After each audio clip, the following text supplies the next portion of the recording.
Hello, I hope you're all surviving these somewhat challenging times. My son's last day at school today, so he's going to be, I guess, off until September, so that'll be interesting. In between foraging for essentials like toilet roll and dry pasta and paracetamol, the gaming continues, and this last week I finished the Mark Simonich Fest, which I was going through and greatly enjoying, and moving on to more strategic gaming. You may recall I played the Second World War by One Small Step a year or so ago, a game that I warmed to greatly over time, although I felt that it needed a bit of also user input to make the wheels mesh properly. And to that end, I'm now actually having a go at WW2 Deluxe, the European theatre. This also was done by Canvas Temple Publishing, but I think it's the same designer as the Second World War. So this is obviously just on the European part of the war, so it's not dealing with the Pacific, or there's no abstract Africa or whatever, just the same scale along North Africa. And it's taken a bit of getting the rules down. It's difficult to extract information from the designer. I think he's really very busy with work or on other projects. But I found the rules, all, if you discount the pages for scenarios, so you're only looking at 16 pages of rules.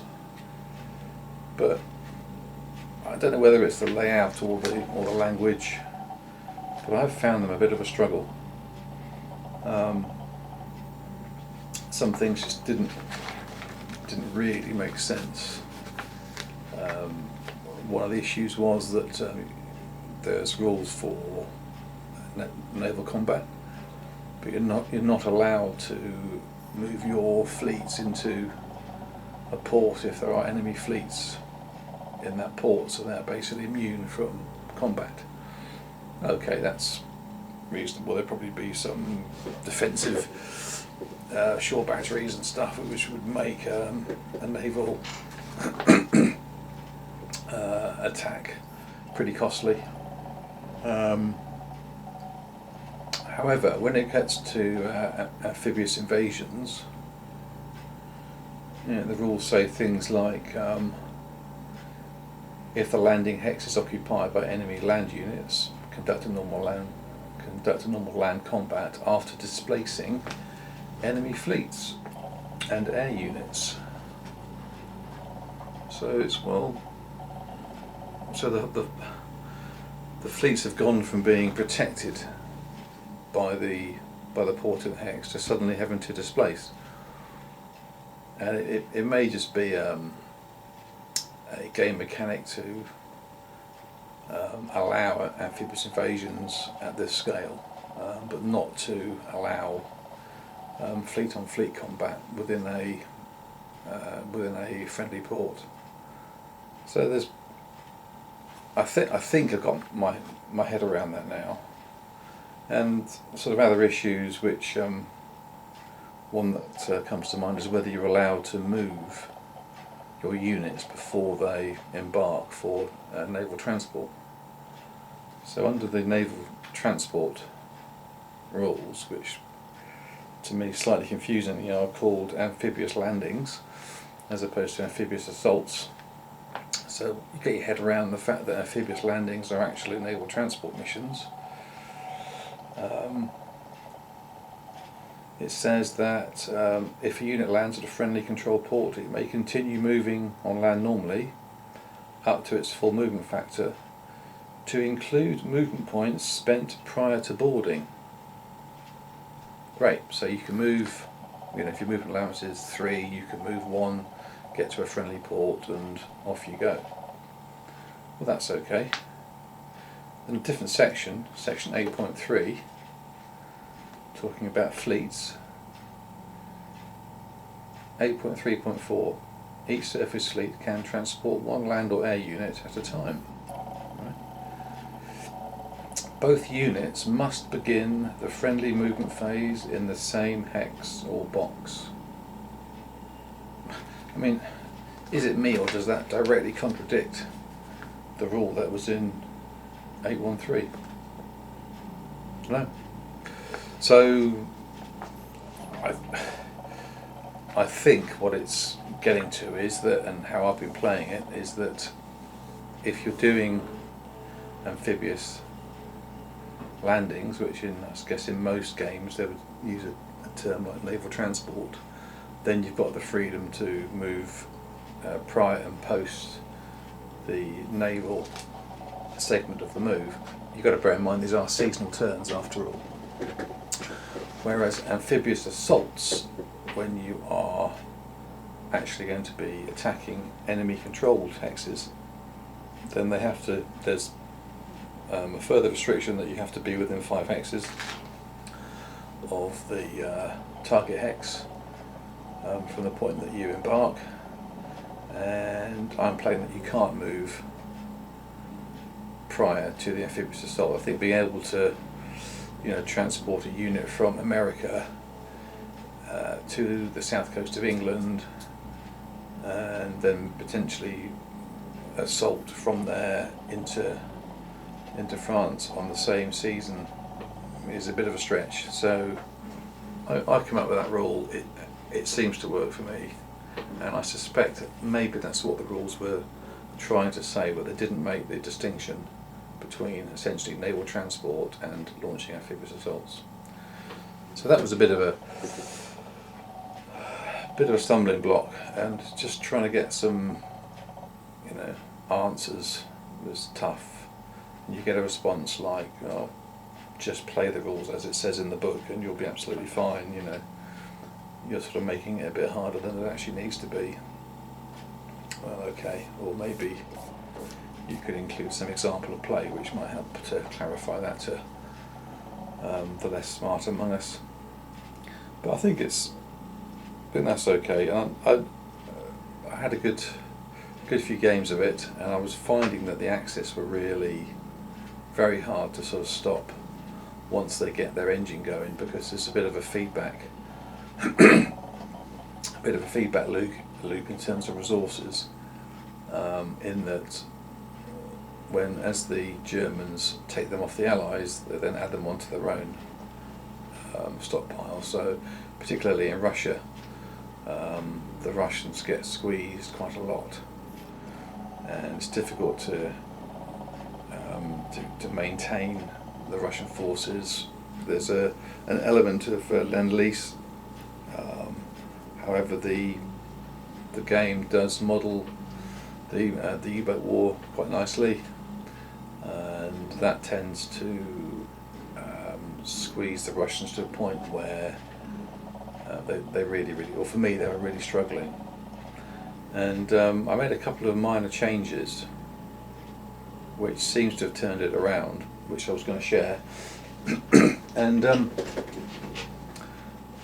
there's nothing in the rules I can see about who actually chooses the losses. So it's a very simple but quite elegant, a single sheet with the CRT on, and I like it because it's not an odds-based system. It's a roll to hit, or you just total up your combat factors and roll, and that will secure a number of hits. And then, depending on who does the most number of hits, will determine if you have to retreat. If the hits are equal, then the higher die roll wins out. And it actually is quite a nice tense system with a a nice feel to it. Some of the roles are quite exciting. But I found that the Germans, I think the rules as read and the one example of played, seem to suggest that you choose your own losses. So the expensive stuff like the armour, which costs two resources per step, infantry is 1 resource per step. Clearly you're able to swing all the losses onto the cheap stuff,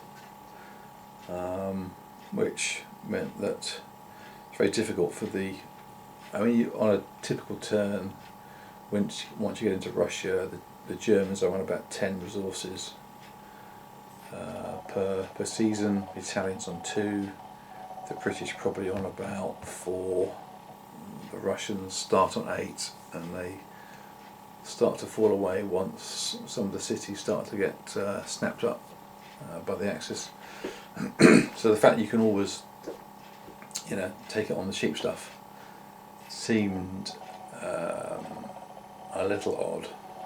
So what I've done is I've essentially borrowed rules from other games. You just essentially allow the owner to select the odd loss. So if you get 2 losses, then at least the defender can say, well, I'll assign my loss for the even loss onto one of those army units, thanks very much. And that helped a little bit. And the other change was that essentially the Axis move and have combat, then the Allies do, and then you have a blitz phase where you get to just move your armoured forces, and that they're allowed to move through zones of control in the blitz phase, and you have blitz combat, and all units can take part in the blitz combat, but only the armour are allowed to move. And you can support your ground combats with air and naval forces if you're on a sort of coastal square for the naval, or anywhere within the 3 hex range for the air, and they're not ops complete. So you do your blitz move, blitz combat, then the other side does its blitz move and blitz combat. And what I did was I flipped the loss choices in the blitz to essentially say that the owner chooses the even losses. It seemed to me that you should be exposing the armour to more danger during the blitz phase. So normal combat, you choose the odd loss. Blitz combat, you choose the even loss, which tends to result in a few more armoured losses overall, which was just enough to take some of the fizz out of the resource stroke economy engine of the Axis, if you like. So that's one of the changes I did. I've got a sheet of about 20 points as I was playing through it.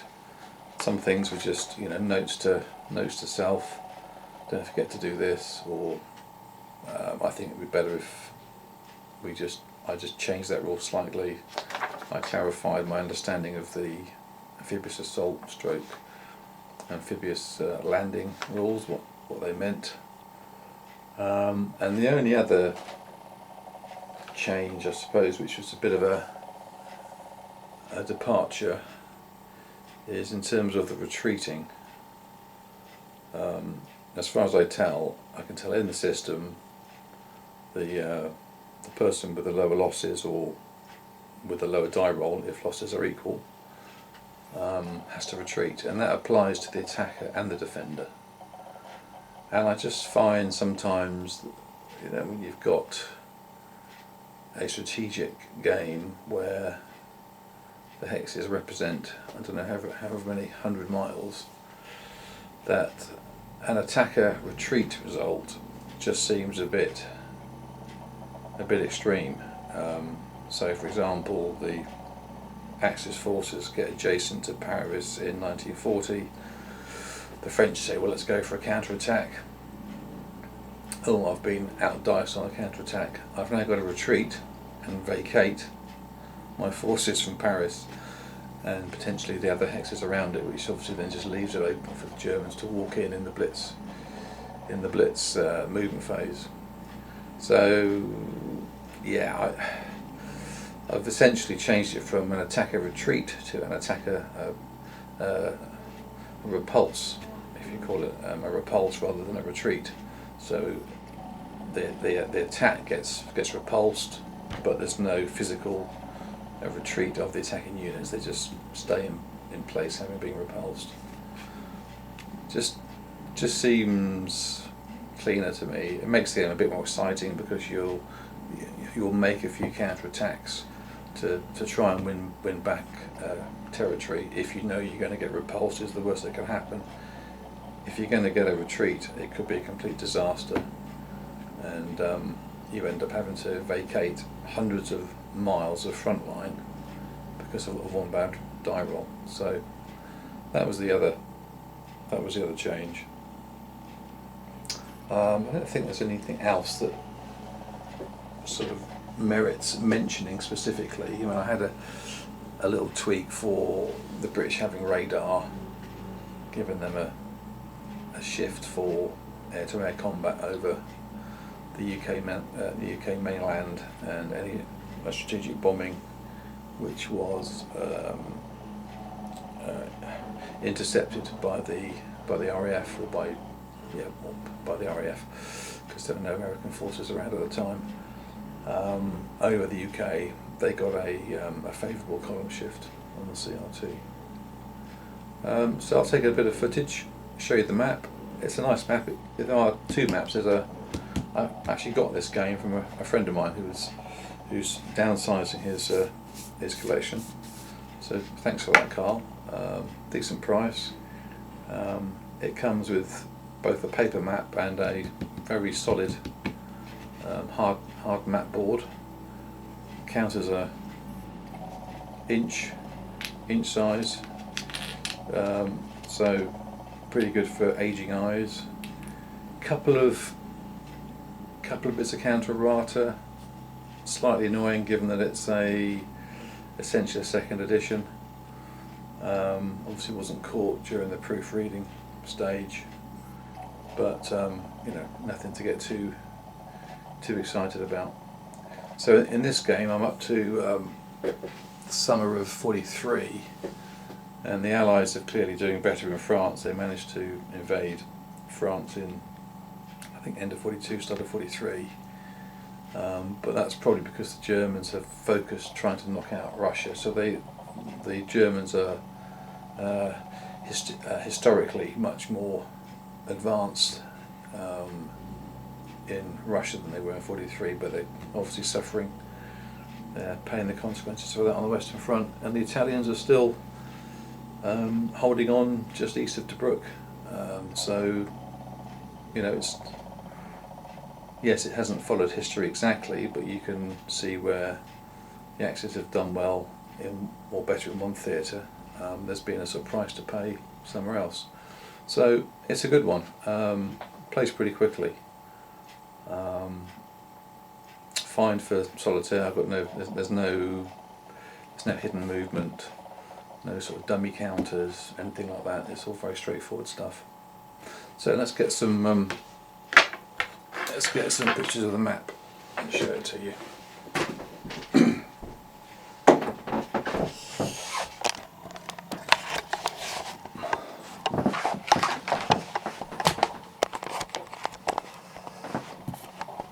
Okay, right, so Spain has stayed neutral completely. You'll see the position in France. Let's say this is now about to do the summer 43 turn, so the Allies are not going to be thrown out of France now. But the Germans have actually built a fairly substantial fortified line on the border. They've got fairly good air assets. You can see the ops complete counters above some of the Allied air units. So basically ops complete markers are placed when an air unit supports a land combat, or they do an airstrike against enemy fleets or enemy air units. So those were left over from the last term when they supported the push into Belgium. and they will be removed at the start of the Allied phase, so they will not be around for the German half of the next turn. So you can see there are some strategic bombers. They get shifts in bombing cities to try and take out some of the German resource points. Italy's still, you've got Vichy. France was created when France fell. Here we've got the British. There's a couple of fleets in Alexandria, and the British will actually this turn almost certainly plough through the last Italian forces around Tobruk, and hopefully will start to threaten an invasion of mainland Italy at some point. Bulgarians are garrisoning Belgrade. They never managed to take Leningrad, focusing on Moscow, Tula. Voronezh, I think, has also fallen. Gorky as well, I believe. So there's been a lot of advance in on the Eastern Front, which has seriously deprived the Russians of much needed resources. They've been getting some from the Lend-Lease, but of course now the pressure on the Western Front is actually drawing the focus of the Axis back to the west. So it's all quite exciting stuff. Not sure where it's going to play out. There's an optional rule about if the Axis get down to Grozny, that has a big effect on the Russian resource situation. So although not marked with a red dot like most of the resource cities you see on the map, there is an optional rule which I'm playing, which is the puts the target on the Caucasus oil fields. So there we are, and we've got the American Third Army and the American paratroopers to come on as units to be added to the Allied force pool. Rather a messy pile, and the Axis one's over there. So that's where we are. It's a nice game. Just be prepared for a little bit of additional homework, I think. To you may be flying solo a little bit, trying to resolve some of the rules questions, but it's still a game, I think, which is well worth playing. Thanks for watching.